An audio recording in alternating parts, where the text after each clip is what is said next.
Assalamualaikum warahmatullahi ta'ala wabarakatuh. Alhamdulillah, thumma salatan wa salaman ala rasulillahi wa ba'd. Ketemu lagi dengan saya, Rijal Mahdi, dosen bahasa dan sastra Arab IAIN Syekh Nurjati Cirebon.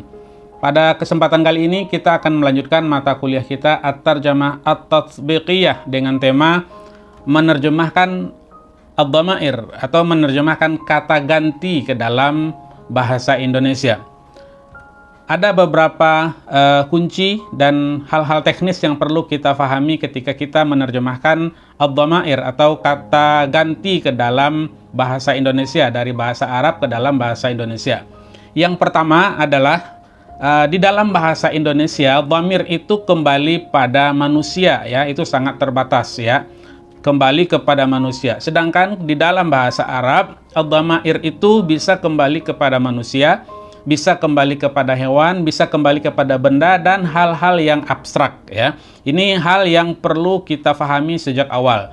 Dalam bahasa Indonesia, dhamir itu kembali kepada manusia atau kepada orang saja. Sedangkan di dalam bahasa Arab bisa kepada orang, bisa kepada hewan, bisa kepada benda, dan bisa kepada hal-hal yang bersifat abstrak. Itu yang perlu kita fahami sejak awal.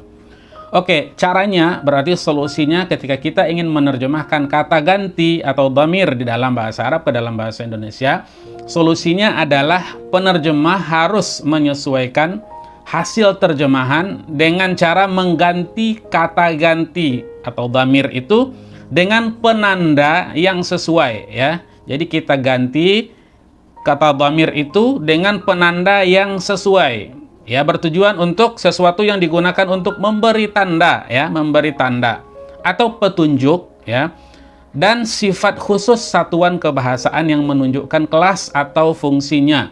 Jadi agar kita tidak menerjemahkan secara letterlek dari kata ganti itu ke dalam bahasa Indonesia, karena memang kata ganti itu berbeda di dalam bahasa Indonesia, di dalam bahasa Arab.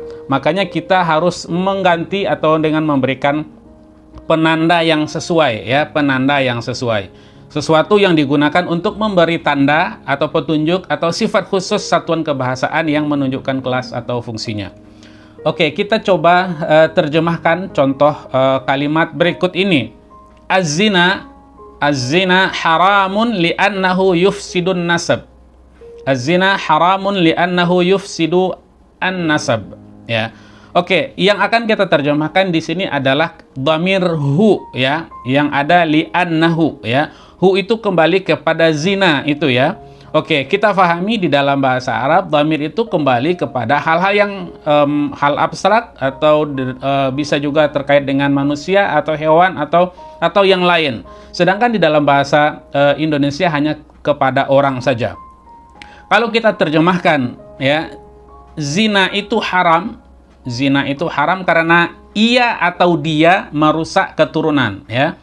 Ini kalau kita terjemahkan secara letterlek, dan ini kurang tepat, ya, karena dhamir hu, ya, dhamir hu atau ia atau dia itu kembali kepada orang saja. Padahal di sini hu di sini kembalinya bukan kepada orang tapi kepada zina, ya, satu perbuatan yang diharamkan oleh Allah Subhanahu wa taala.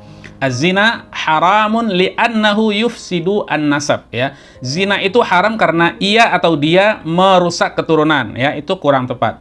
Yang betul adalah terjemahan yang kedua seperti yang ada di layar antum dan antuna. Zina itu haram karena perbuatan tersebut merusak keturunan, ya.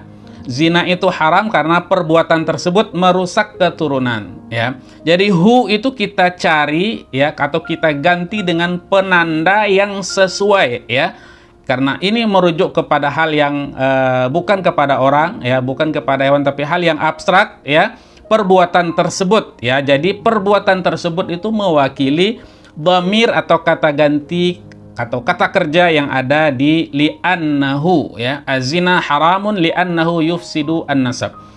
Terjemahan yang tepat adalah zina itu haram karena perbuatan tersebut, ya, merusak keturunan. Oke, yang kedua kita coba lihat dan kita coba terjemahkan kalimat berikut ini. Al-fil hayawanun dakhmun wa huwa yuhibbu an ya'kula awraq asy-syajar.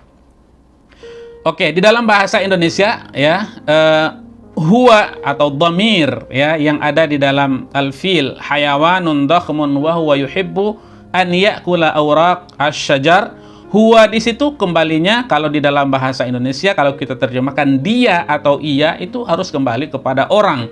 Padahal ini adalah binatang. Jadi tidak sesuai dan kurang tepat kalau kita terjemahkan dia atau ia ya. Kalau kita terjemahkan gajah adalah hewan yang bertubuh besar, dia atau ia suka memakan dedaunan, itu kurang tepat karena dhamir yang ada huwa itu bukan kembali kepada orang tapi kembali kepada binatang yaitu al-fil.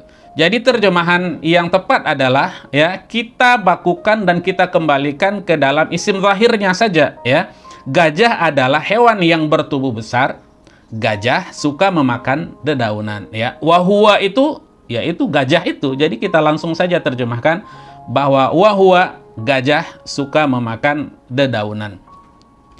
Demikian pembahasan terkait dengan dhamir atau menerjemahkan kata ganti dari bahasa Arab ke dalam bahasa Indonesia agar kita bisa memahami konteksnya. Di dalam bahasa Indonesia sangat terbatas, hanya kembali kepada orang, sedangkan di dalam bahasa Indonesia, di dalam bahasa Arab kembali kepada orang, hewan dan hal-hal yang abstrak. Jadi kita harus memberikan penanda yang tepat agar kata ganti itu sesuai dengan kaidah kebahasaan yang ada di dalam bahasa Indonesia. Demikian pembahasan ini, semoga bermanfaat. Aqulu qauli hadza wa astaghfirullah li wa lakum wa lisairil muslimina min kulli dzambi fi amanillah.